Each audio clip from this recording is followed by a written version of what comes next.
Nos próximos capítulos de Vale Tudo, Luciano não conseguirá mais conviver com o peso da culpa, e nos próximos capítulos, abrirá o jogo com Ivan, revelando que foi subornado por Odete para espioná-lo. O assessor, que sempre demonstrou lealdade ao amigo, acabou se envolvendo em um jogo perigoso ao aceitar vigiar os passos do colega a mando da sogra bilionária. Seu objetivo era descobrir se Ivan havia reatado com Raquel, e, em troca, recebeu uma boa quantia em dinheiro para ajudar a avó doente. A traição foi mais profunda do que Ivan poderia imaginar. Luciano chegou a tirar fotos de um jantar entre Ivan e Raquel, e entregou tudo a Odete, que passou a usar essas informações para chantagear o genro. Ao descobrir que Raquel era, na verdade, a dona da Fly Food, empresa que fornece as refeições dos aviões da TCA, a bilionária se aproveitou da situação para manipular o genro e forçá-lo a reatar com Heleninha, sua filha. Apesar de tudo, Luciano se verá em um grande dilema quando Odete voltar a procurá-lo, propondo que ele mantenha uma vigilância constante sobre Ivan e envie relatórios semanais detalhados. Cansado da pressão e tomado pelo remorso, ele tomará a decisão de deixar o apartamento que divide com Ivan, e antes de partir, decidirá confessar tudo. Que isso, Luciano? Está chateado comigo? Fiz algo errado? Perguntará Ivan, surpreso ao vê-lo com as malas prontas. Emocionado, o assessor admitirá. Muito pelo contrário, Ivan. É que eu não mereço a sua amizade. Fui eu quem fez aquelas fotos suas com a Raquel e entreguei para Dona Odete.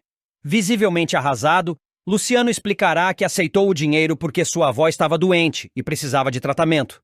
Ivan, mesmo abalado, tentará entender. Mas por que está me contando isso agora? O rapaz então revelará. Porque eu não aguentava mais mentir. E agora a Dona Odete voltou a me procurar. Quer que eu continue te espionando, só que dessa vez eu disse não. O que Luciano não esperava era a reação madura e estratégica de Ivan. Ao invés de se afastar ou romper a amizade, o publicitário surpreenderá. Então vamos fazer diferente. Diga a ela que você aceita. Mas em vez de me vigiar, você me traz as informações dela. Reutemann atingirá o ponto máximo nos próximos capítulos de Vale Tudo. A vilã, determinada a afastar a cozinheira de Ivan, ex-marido de sua filha Heleninha, recorrerá a métodos cada vez mais baixos para conseguir o que quer. Convencida de que a presença de Raquel é o principal obstáculo para a recuperação emocional da filha, Odete toma uma decisão drástica: ir pessoalmente até o restaurante Paladar para confrontar a rival. Vestida com seu ar de superioridade e frieza habitual, Odete chega ao local sem ser anunciada. Exige uma conversa particular e, com tom autoritário, pede que Poliana se retire da sala. Quero falar com você de mãe para mãe, diz, tentando criar um clima de intimidade. Raquel, surpresa, escuta em silêncio enquanto a megera expõe seus argumentos. Minha filha está doente. Já tentou tirar a própria vida. Ela ainda ama o Ivan. E ele está com você. Isso a destrói. Você não entende o que é ver uma filha nesse estado? Questiona, encenando um falso desespero. Mas Raquel, firme como sempre, não cede à chantagem emocional. Lamento pela sua filha, mas nem eu, nem o Ivan somos responsáveis pelos desequilíbrios dela. A gente não pode abrir mão da nossa felicidade por isso. Responde, direta, sem se deixar abalar. Odete, percebendo que suas palavras não surtem efeito, eleva o tom e apela para a culpa. E se ela se matar por sua causa? Você vai conseguir viver em paz com isso? Mesmo diante da provocação cruel, Raquel não perde a compostura. Se a sua filha corre esse risco, ela precisa de tratamento. Não de um homem ao lado por obrigação. Ivan é livre, e eu também sou, declara. Desmascarada e com a chantagem emocional falhando, Odete então revela sua verdadeira intenção: oferecer vantagens comerciais em troca da separação. A TCA pode rever os termos do contrato com a Paladar. Você só tem a ganhar, Raquel, sugere com um sorrisinho cínico nos lábios. Indignada, Raquel reage com repulsa. A chantagem emocional não funcionou, e agora você quer me comprar? Acha que pode resolver tudo com dinheiro? A resposta da empresária é cortante, e seu olhar fulminante revela todo o desprezo que sente por Odete. Eu já enfrentei coisa demais nessa vida para ter medo de madame rica metida a poderosa. Cansada da conversa, Raquel bate o martelo. A porta da Paladar tá ali. Pode ir embora, Odete. Humilhada, a vilã recolhe sua arrogância e se retira. Mas antes de sair, lança uma ameaça no ar, em tom gélido. Você vai se arrepender. A partir desse confronto, uma guerra aberta será declarada entre Raquel e Odete. E nenhuma das duas está disposta a perder. A tensão ainda pairava no ar do restaurante Paladar, depois que Odete Reutemann saiu, deixando para trás sua ameaça venenosa. Raquel permaneceu parada por alguns instantes, tentando absorver o que acabara de acontecer. Apesar da aparência serena, por dentro seu coração pulsava acelerado. Ela sabia que não estava lidando com qualquer mulher. Odete era perigosa, influente e acostumada a manipular todos à sua volta para alcançar seus objetivos. E agora, tinha Raquel como alvo declarado. Poliana retornou à sala com os olhos arregalados. Raquel! Ela foi embora? Aquela mulher me dá arrepios, comentou ainda nervosa.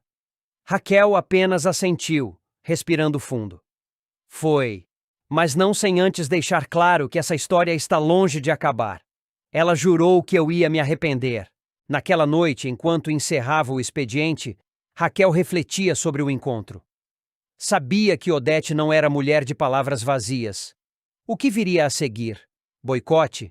Escândalos? Denúncias falsas? Ela já tinha enfrentado muita coisa na vida, mas não podia negar que estava lidando com uma inimiga com recursos praticamente ilimitados. Do outro lado da cidade, Odete chegava em sua mansão em fúria contida. Atirou a bolsa em cima do sofá e chamou seu mordomo com um grito seco. Quero um uísque. Duplo a humilhação que sentira na Paladar não sairia tão cedo da sua cabeça. Raquel havia lhe dado uma lição, e isso era inaceitável. Ninguém falava com Odete Reutemann daquela maneira. Ninguém a rejeitava. Ninguém a expulsava de lugar nenhum. Heleninha, ao ver a mãe transtornada, tentou se aproximar. Mamãe, o que houve? Mas Odete não respondeu.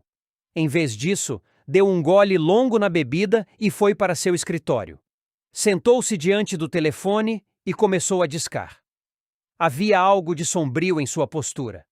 O olhar frio e determinado denunciava que ela já estava articulando seus próximos passos. Enquanto isso, Ivan, ainda sem saber do confronto, jantava com Raquel no apartamento dela. O clima entre os dois era leve, apaixonado, mas Raquel estava pensativa.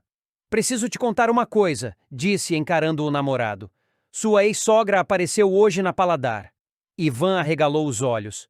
A Odete, o que ela queria com você? Te tirar da minha vida. Primeiro apelou para a história da Heleninha. Tentou me fazer sentir culpada pelo sofrimento dela. Depois veio com proposta. Queria que eu te deixasse em troca de um contrato vantajoso para Paladar. Ivan ficou em silêncio por alguns segundos. Ela passou dos limites.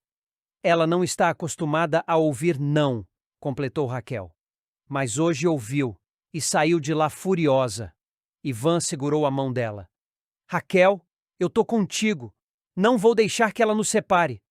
Mas os dias seguintes deixariam claro que Odete não estava blefando. Pequenos incidentes começaram a acontecer. Fornecedores da Paladar começaram a cancelar entregas sem explicações. Uma inspeção surpresa da vigilância sanitária apareceu no restaurante com denúncias anônimas, e rumores começaram a circular na imprensa sobre a relação entre Raquel e Ivan, com insinuações maldosas de que ela teria se aproveitado da fragilidade de Heleninha para roubar o ex-marido dela. Ela começou a guerra, desabafou Poliana, revoltada após mais um revés. Não tem dúvida de que isso é coisa daquela mulher. Raquel tentava manter a calma. Ela quer que eu perca o controle, que eu desista, mas não vou recuar. Ivan, cada vez mais envolvido com Raquel, se viu pressionado entre o amor e a culpa pela dor de Heleninha. Ele tentava manter o contato com a ex-esposa, preocupado com sua saúde mental, mas Heleninha se tornava cada vez mais instável e manipuladora. Influência direta de Odete, que fazia questão de alimentar o sofrimento da filha para usá-la como arma emocional. Enquanto isso, Odete seguia em sua campanha de difamação, usando seus contatos na imprensa entre empresários e até políticos, para minar a credibilidade de Raquel e da Paladar. Seu plano era claro: destruir a rival em todas as frentes, emocional, profissional e social. Mas ela não contava com a resiliência de Raquel. A cozinheira sabia que estava enfrentando uma tempestade, mas não pretendia se curvar. Se ela pensa que vai me destruir, vai se surpreender. Já sobrevivi ao abandono, à pobreza, à traição, e vou sobreviver a Odete Reutemann também, afirmou, olhando para o espelho com firmeza. O embate entre as duas mulheres estava apenas começando, e prometia abalar as estruturas de tudo e todos à sua volta. Nos próximos capítulos de Vale Tudo, o público assistirá a uma das cenas mais intensas e dolorosas da trajetória de Heleninha Reutemann. A artista, marcada por um histórico de recaídas, enfrentará seu momento mais sombrio após um novo colapso emocional. Sozinha, devastada pelo rompimento com Ivan, que terá decidido voltar para Raquel, Heleninha perderá completamente o controle e cairá novamente nas garras do vício. Porém, desta vez, sua dor não afetará apenas a si mesma. Tiago, seu filho, será tragicamente envolvido nesse abismo e acabará em risco de vida. Tudo começa quando Heleninha, já emocionalmente fragilizada, sofre uma nova crise após descobrir que Ivan voltou de vez para os braços de Raquel. Mesmo tentando manter a sobriedade e frequentando sessões com a terapeuta, a filha de Odete Reutemann não resistirá à pressão do abandono. Uma crise de ansiedade será o estopim para que ela volte a beber. A gota d'água será um apagão na cidade. No escuro do apartamento, cercada pelo silêncio e pelo vazio, Heleninha tentará escrever para organizar seus pensamentos. No entanto, tomada pela angústia, ela rasgará cada folha do caderninho num gesto de desespero crescente. Tentará ligar a televisão sem sucesso. Procurará a ajuda da doutora Ana, mas as ligações não completarão. Nem mesmo a mensagem gravada no celular será enviada. Frustrada, ela jogará o aparelho para longe e, nesse impulso de desespero, decidirá fugir. Aproveitando-se do caos do blackout e da distração dos funcionários de Eugênio, Heleninha sairá às escondidas. Nas ruas, irá até um bar, onde comprará uma garrafa de uísque. Horas mais tarde, ela será vista vagando bêbada, desorientada, com as roupas sujas e rasgadas, parecendo uma mendiga. A imagem será devastadora. Enquanto a família mobiliza buscas, preocupados com o sumiço da artista, Heleninha estará completamente entregue ao alcoolismo, sentada no meio-fio de uma rua escura, dividindo um sanduíche com um cachorro abandonado. E é exatamente nesse estado deplorável que Tiago irá encontrá-la, ao voltar de um passeio com amigos. O jovem ficará paralisado ao ver a mãe naquela condição. "Mãe, o que você está fazendo aqui? Não acredito nisso, mãe! Você está bebendo!" Reagirá em choque ao se aproximar da cena degradante. Heleninha tentará esconder a garrafa envergonhada, mas será tarde demais. Tiago a encara com dor e confusão. Porém, surpreendendo a mãe e o público, ele não repreende. Ao contrário, se aproxima ainda mais e faz um pedido estarrecedor. "Me dá um gole, mãe!" Heleninha se assustará. "Não, que é isso?" Tentando impedir o filho de repetir seus passos, ela se desespera. Mas Tiago não ouve. Vai até um bar nas proximidades e, impulsivamente, pede uma garrafa inteira da mesma bebida.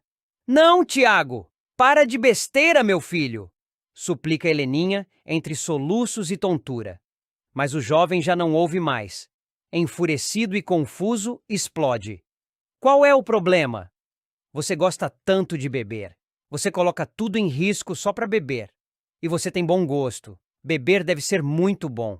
Eu quero entender qual é a graça, mãe. Eu vou beber. Eu vou beber muito." Com os olhos marejados e o coração em ruínas, Heleninha assiste ao filho dar o primeiro gole. Um longo trago que parece selar o fim da inocência de Tiago. A dor que antes parecia exclusiva da mãe, agora se alastra para a próxima geração. Tiago começa a se embriagar rapidamente. Como Heleninha já fez tantas vezes, ele passa a andar sem rumo pelas ruas, cambaleando, rindo de nervoso, chorando de raiva. A garrafa na mão se torna um símbolo de tudo o que perdeu.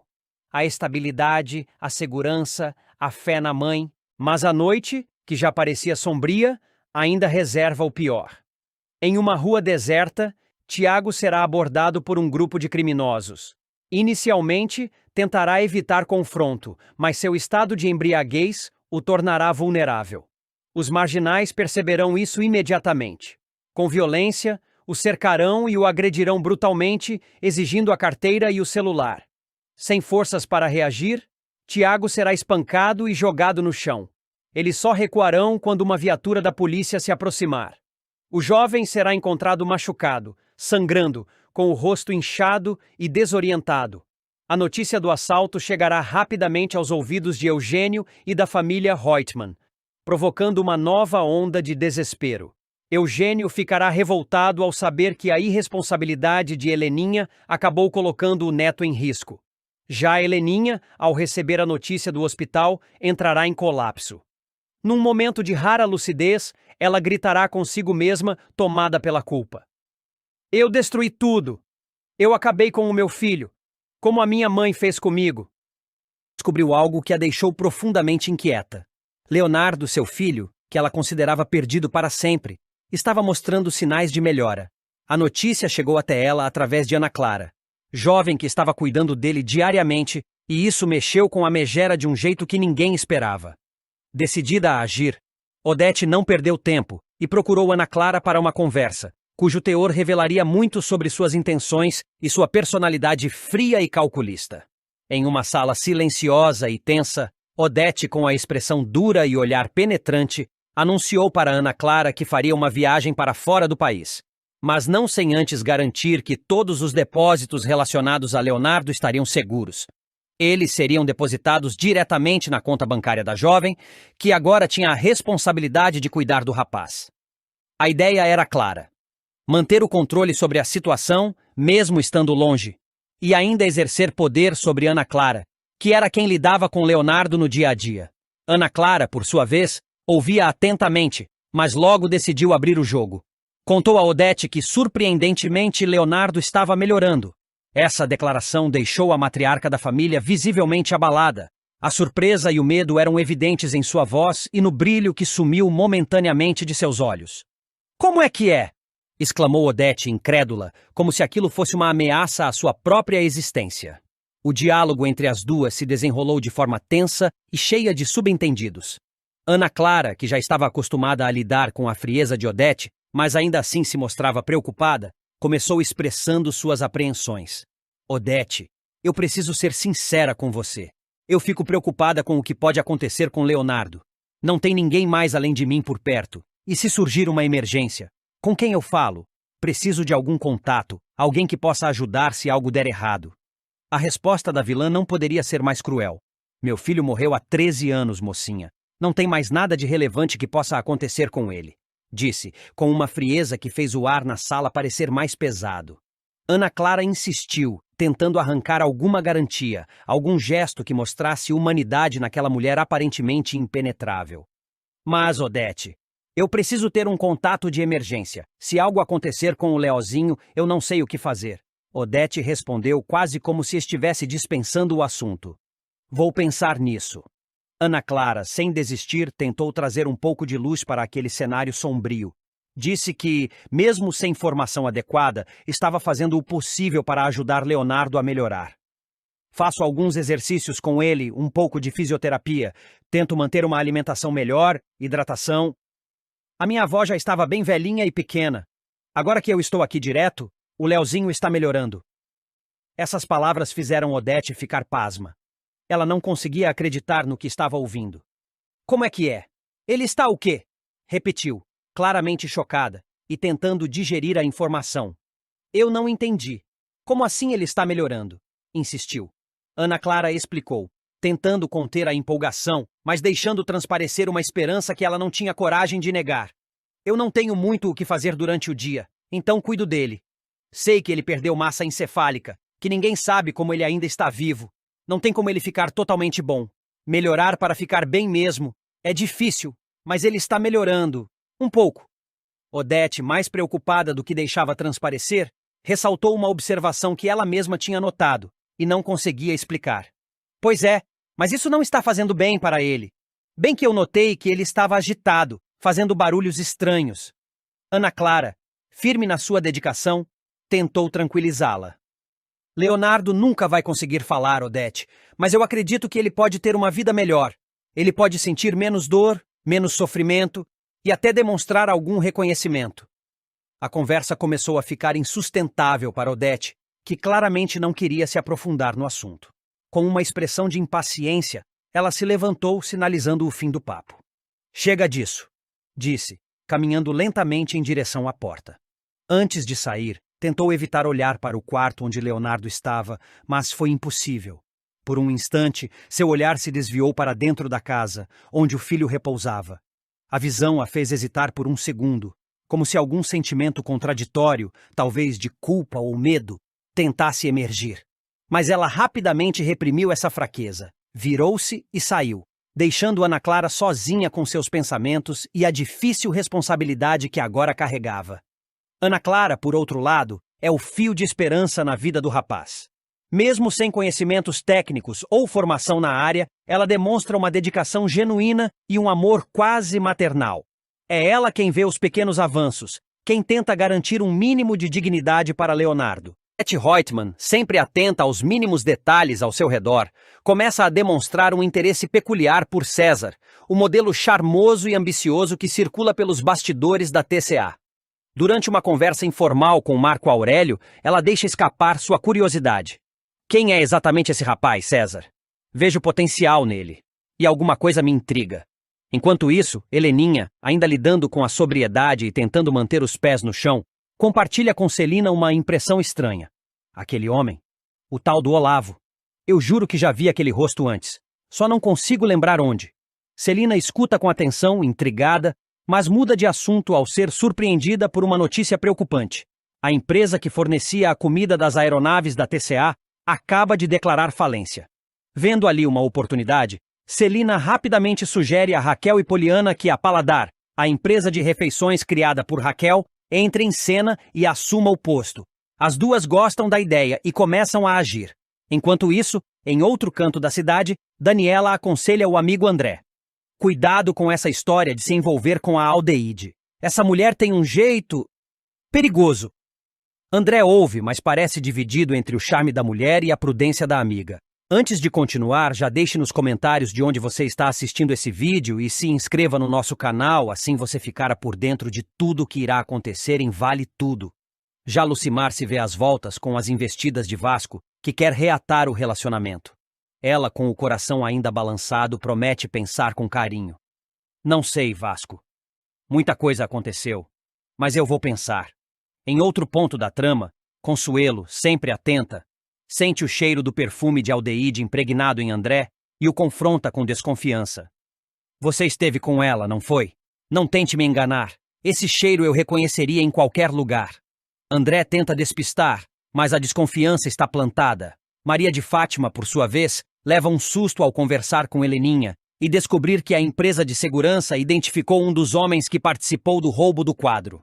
Fátima tenta disfarçar, mas o nervosismo é visível em seu rosto. Ela percebe que o cerco está se fechando. No escritório da Paladar, Celina, Raquel e Poliana comemoram a notícia de que o contrato com a TCA foi oficialmente fechado. A empresa delas agora será responsável pelas refeições nos voos, um passo enorme para o crescimento do negócio. Com o coração acelerado e a mente em alerta, Maria de Fátima procura César e lhe dá um aviso direto. A farsa de Maria de Fátima está prestes a ruir, e por uma fonte totalmente inesperada.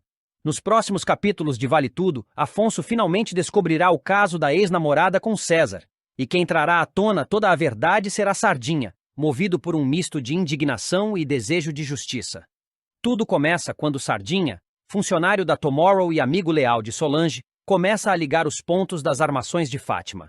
Ele já desconfiava da aproximação repentina entre a modelo ambiciosa e o ex-garoto propaganda da TCA. Mas após ouvir uma conversa nos bastidores de um desfile, em que Sheila, uma modelo experiente e sem papas na língua, comenta que Fátima e César vivem um caso às escondidas, Sardinha decide agir. Abalado com a descoberta, ele corre para contar a Solange que havia se afastado de Afonso após a interferência de Fátima em seu relacionamento. Solange, eu descobri uma bomba. Fátima está se encontrando com o César. Eles têm um caso. A amiga, surpresa, balança a cabeça negativamente. Eu já desconfiei, mas não quero me meter mais. O Afonso escolheu confiar nela. Se ele quiser descobrir quem ela é de verdade, vai ter que fazer isso sozinho. Mesmo diante da recusa de Solange, Sardinha decide não ficar calado. Ele acredita que Afonso merece saber a verdade. E talvez assim ele reabra os olhos para Solange, que sempre o amou de verdade. Discreto, mas determinado, Sardinha procura o herdeiro da poderosa Odete Reutemann na sede da empresa. Afonso, será que a gente pode conversar um minuto? Pede ele com um ar sério. Claro, Sardinha. Algum problema com a campanha? Questiona Afonso, sem imaginar o turbilhão que está prestes a se formar. Não, é algo pessoal. E eu pensei muito antes de te contar isso, mas não posso ficar quieto. Você precisa saber. É sobre a Fátima. Ela tá tendo um caso com o César. Afonso franze o senho sem acreditar no que acabou de ouvir. Como é que é? É isso mesmo. Essa modelo, a Sheila, comentou que viu os dois juntos. E eu mesmo... Eu vi o César e a Fátima entrando juntos num apart-hotel. Não tive coragem de fotografar. Fiquei em choque. Mas isso pode ser só fofoca, rebate Afonso, tentando se agarrar a alguma lógica que o livre daquela dor. Pode ser inveja, maldade de gente frustrada. Eu também pensei isso, continua Sardinha, mas depois juntei outras peças. Lembra da época que você foi para a Europa? Pois então, o César também esteve por lá. Foi ele mesmo quem contou para Solange que passou um tempo na Europa. Você está dizendo que eles podem estar juntos desde aquela época? Pergunta Afonso, cada vez mais atordoado. Eu não posso afirmar isso com certeza, mas que tem algo errado, tem, e acho que você merece saber. O silêncio que se segue é pesado. Afonso desvia o olhar pensativo, sentindo uma mistura de raiva, mágoa e decepção. Ele acreditava que estava construindo um futuro com Fátima. Tinha apostado tudo, até contra a vontade da própria mãe, Odete. Defendeu Fátima de todos, inclusive de Solange, que foi humilhada por ela. Então era isso, murmura ele como se falasse consigo mesmo. Enquanto eu fazia planos de casamento, ela... Sardinha o interrompe com delicadeza. Eu sei que dói, Afonso, mas talvez seja melhor descobrir agora do que tarde demais. Você sempre foi correto, leal com quem gostava. Não merece esse tipo de traição. Afonso respira fundo, tentando conter a raiva. Obrigado, Sardinha. De verdade, você me abriu os olhos. Agora sou eu quem vai descobrir até onde vai essa farsa. Enquanto isso, em outro ponto da cidade, Maria de Fátima segue com sua máscara intacta, acreditando que tem tudo sob controle. Mas o cerco está se fechando. A revelação de Sardinha será o estopim para a derrocada da vilã e a chance de redenção para Solange, que jamais deixou de amar Afonso. Na trama, os próximos episódios prometem emoções intensas. O confronto inevitável entre Afonso e Fátima, o embate entre César e o herdeiro da TCA, e a possibilidade de um recomeço ao lado de quem sempre esteve por perto, mesmo quando ele escolheu não ver. A verdade, como sempre, virá à tona, e com ela, a queda dos que construíram seus castelos sobre a mentira. Nos próximos capítulos de Vale Tudo, Odete Reutemann sempre teve o controle de tudo, da TCA, da alta sociedade carioca, dos destinos de quem cruzava seu caminho. Mas agora, pela primeira vez em muito tempo, ela se vê encurralada. Tudo começa quando Fátima, com seu cinismo habitual e aquele brilho ambicioso nos olhos, invade a cobertura luxuosa da ex-sogra e solta uma bomba. Eu e o César já fomos amantes. Odete, incrédula, encara a jovem com desprezo, mas por dentro é tomada por um turbilhão. Fátima observa cada reação da ricaça, satisfeita por atingir seu alvo. Mas Odete, orgulhosa, se recusa a demonstrar abalo diante da provocação. Com um olhar frio diz: Você sempre foi baixa, Maria de Fátima, mas hoje se superou. Baixa? Retruca a moça com um sorriso debochado. Não fui eu quem começou a dormir com o namorado da outra. César, que até então se mantinha em silêncio, observa as duas trocarem farpas. Sabe que está prestes a ser o centro da discussão. Fátima se aproxima dele, tocando seu rosto com provocação. Fala pra ela, César. Conta como era quente entre a gente. Odete interrompe com a voz firme e amarga. Já chega! Eu não vou tolerar esse teatro barato na minha casa. Mas o estrago já estava feito. Depois que Fátima sai triunfante, deixando para trás o caos, Odete não consegue mais pensar em outra coisa. A imagem de César e Fátima juntos a persegue como um fantasma, e um temor começa a crescer dentro dela. E se o filho que Fátima espera for de César? Antes de continuar, já deixe nos comentários de onde você está assistindo esse vídeo e se inscreva no nosso canal, assim você ficará por dentro de tudo que irá acontecer. Vale tudo. Na noite seguinte, Odete pede que César vá até sua casa. Quando ele chega, a encontra com um copo de uísque na mão, tensa, mas tentando manter a compostura. Sem rodeios, ela o encara e dispara. Esse filho que a Fátima está esperando é seu? César respira fundo, tentando manter o charme que sempre usou como escudo. Caminha até o bar, serve-se de um drink e responde com ironia. Você acha mesmo que aquela garota só teve um homem na vida? Responde César, sem jogos. É seu? Ele hesita. O olhar dela é cortante, exigente. Pela primeira vez, César parece desconfortável. Tenta desviar o olhar, mas Odete insiste. Você está me escondendo alguma coisa. E eu não sou mulher de ser enganada. César suspira. Leva o copo aos lábios e então, com um meio sorriso, diz. Talvez sim. Essa frase, dita com um ar cínico e provocador, cai como uma bomba no peito de Odete. Ela se levanta, caminha de um lado para o outro, visivelmente abalada. O rosto que sempre expressou frieza agora revela decepção. Você não podia ter mentido para mim esse tempo todo, César, diz com a voz embargada. Eu não menti, rebate ele. Só não te contei. Isso é um capítulo antigo. Não tem nada a ver com o que a gente tem agora. Nada a ver? Retruca ela em fúria. Você sabe o quanto odeio mentiras. Você foi capaz de se deitar comigo enquanto escondia um passado com aquela garota. E agora talvez tenha um filho com ela. César tenta se aproximar, mas ela recua. Por dentro, Odete trava uma guerra entre o orgulho ferido e o sentimento que, contra todas as expectativas, começou a nutrir por aquele homem. Pela primeira vez, ela se vê vulnerável, confusa, dividida. Você está apaixonada por mim, arrisca ele, tentando virar o jogo. E é isso que está te incomodando. Você não suporta perder o controle. Ela o encara em silêncio. A frase o acerta em cheio. De fato, Odete sempre dominou tudo. Mas agora, o controle escapa por entre seus dedos. E ela não sabe lidar com isso. Para piorar, César tem razão. Há algo mais forte do que ela gostaria de admitir. Nos dias seguintes, Odete mergulha em seus próprios dilemas. Analisa minuciosamente cada passo de César, vasculha o passado de Fátima, procura pistas, datas, cruzamentos de histórias. Mas nada concreto aparece, e a dúvida corrói. Em paralelo, Fátima, cínica e determinada, começa a se aproveitar da situação. Usa o suposto pai da criança como moeda de manipulação. Em uma visita à TCA, ela provoca. E aí, Odete? Já comprou o enxoval do seu netinho? Odete, sem perder a postura, responde com frieza. Quando tiver certeza de quem é o pai, me avise. Eu gosto de investir apenas no que é meu. Fátima sorri, sabendo que acertou mais uma vez. De alguma forma, conseguiu mexer com a mulher mais poderosa do país. E isso, para ela, é uma vitória pessoal. César, por sua vez, percebe que seu jogo está por um fio. Tenta se aproximar de Odete, reacender a confiança entre eles, mostrar-se leal. Leva flores, jantares, declarações calculadas. Mas Odete continua fria, distante. Observa tudo com olhos de quem não se deixa enganar.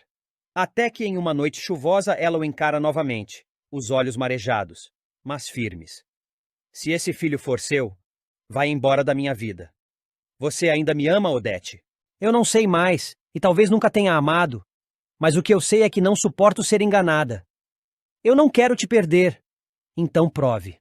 Faça um teste. Me mostre a verdade. César hesita. Pela primeira vez, seu charme já não é suficiente. Odete exige mais. Exige provas, comprometimento, verdade. E pela primeira vez, talvez ele esteja prestes a ser desmascarado de vez. Com isso, a relação entre os dois entra em um impasse.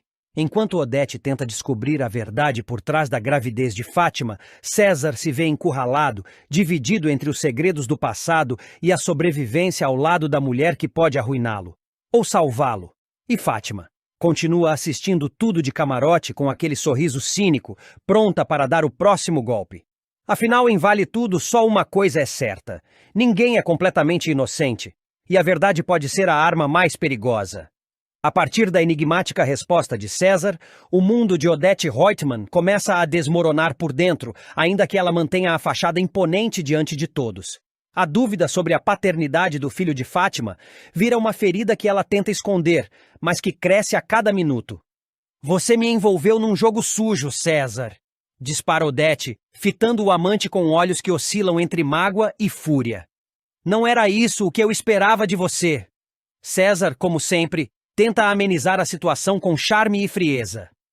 Odete, você não é mulher de cair em sentimentalismo barato. Isso é coisa do passado. O que importa agora é a gente. Mas desta vez a empresária não está tão fácil de convencer. Sozinha em sua cobertura mais tarde, ela analisa todos os passos de Fátima desde o início da gravidez. A aproximação repentina da jovem com a alta sociedade, o afastamento estratégico de Afonso e, principalmente, o interesse suspeito em manter César por perto. Tudo começa a se encaixar de forma perturbadora. Determinada a descobrir a verdade, Odete contrata um detetive particular para investigar os passos de Fátima nos últimos meses. Ela quer provas. Quer certezas. Porque, se for confirmada a desconfiança que a atormenta, nada impedirá que ela destrua tanto Fátima quanto César. Enquanto isso, Fátima começa a sentir o peso do confronto. Ao notar que Odete anda mais fria e silenciosa, ela pressente que algo mudou. Resolve procurar César para tirar satisfações. Você contou para ela, não contou? Pressiona Fátima, encarando o amante. Ela já desconfiava, Fátima. Você que se entregou quando apareceu com aquele teatrinho dramático. Rebate ele, impaciente. Você é um canalha. Me prometeu proteção, me fez acreditar que estava do meu lado. E eu tô, mas você precisa parar de agir por impulso. A Odete é uma bomba relógio.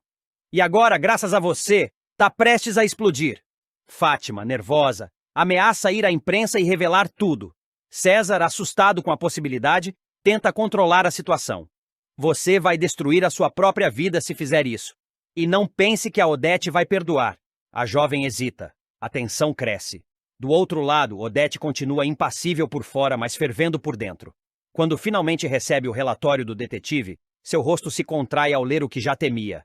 Fátima e César estiveram juntos por meses, inclusive no período em que a gravidez começou. Com os olhos fixos no papel, ela murmura. Então é verdade. Mas ao invés de confrontar os dois imediatamente, ela traça um plano. Odete Roitman não perde com gritos, ela destrói com silêncio, e seu silêncio será ensurdecedor. Maria de Fátima. Separada de Afonso e disposta a tudo para se reerguer, ela acaba descobrindo um dos maiores segredos de Odete Roitman. Algo que ninguém jamais imaginaria. E tudo começa por causa de uma combinação perigosa de orgulho ferido, ambição desmedida e sede de vingança. Fátima já vinha desconfiando do envolvimento entre Odete e César. Desde que foi deixada por Afonso após ser desmascarada como traidora, ela observava, de longe, os movimentos da poderosa empresária da TCA. Quando começa a notar encontros frequentes e olhares trocados entre Odete e seu ex-amante, Fátima logo entende que há algo mais entre os dois. E é aí que surge a ideia: usar essa possível relação para se beneficiar. Com sua habitual astúcia, ela procura Odete, se faz de vítima e tenta negociar paz em troca de uma boa quantia em dinheiro. A proposta é direta. Ela ficaria em silêncio sobre o que sabe se Odete concordasse em pagar. Mas, para sua surpresa, a reação de Odete é brutal. A empresária não só recusa o acordo, como a humilha sem piedade. Com seu tom cortante e palavras frias, Odete desmonta Fátima, expondo sua condição de mulher desprezada, pobre e sem credibilidade. A filha de Raquel sai da sala ferida no orgulho, tomada por uma raiva surda que logo se transforma em sede de vingança. Aquilo não ficaria barato. Determinada a derrubar Odete, Fátima decide se aliar a Mário Sérgio, um rapaz ambicioso que sempre teve uma queda por situações arriscadas. Juntos, eles iniciam uma campanha clandestina para vigiar a rotina da empresária. Em uma dessas investidas, Mário Sérgio liga para Fátima. Odete acabou de sair de casa, está alterada, parecia irritada. Pegou o carro e foi em direção à estrada. Fátima não pensa duas vezes. chama um táxi, orienta o motorista a manter distância segura e segue o carro da empresária até um local remoto, numa região afastada, cercada de árvores e trilhas de terra. Do banco de trás, Fátima observa o carro de Odete parar diante de um casebre simples, com aparência humilde, escondido entre árvores e arbustos. A empresária desce do veículo com passos firmes e bate na porta.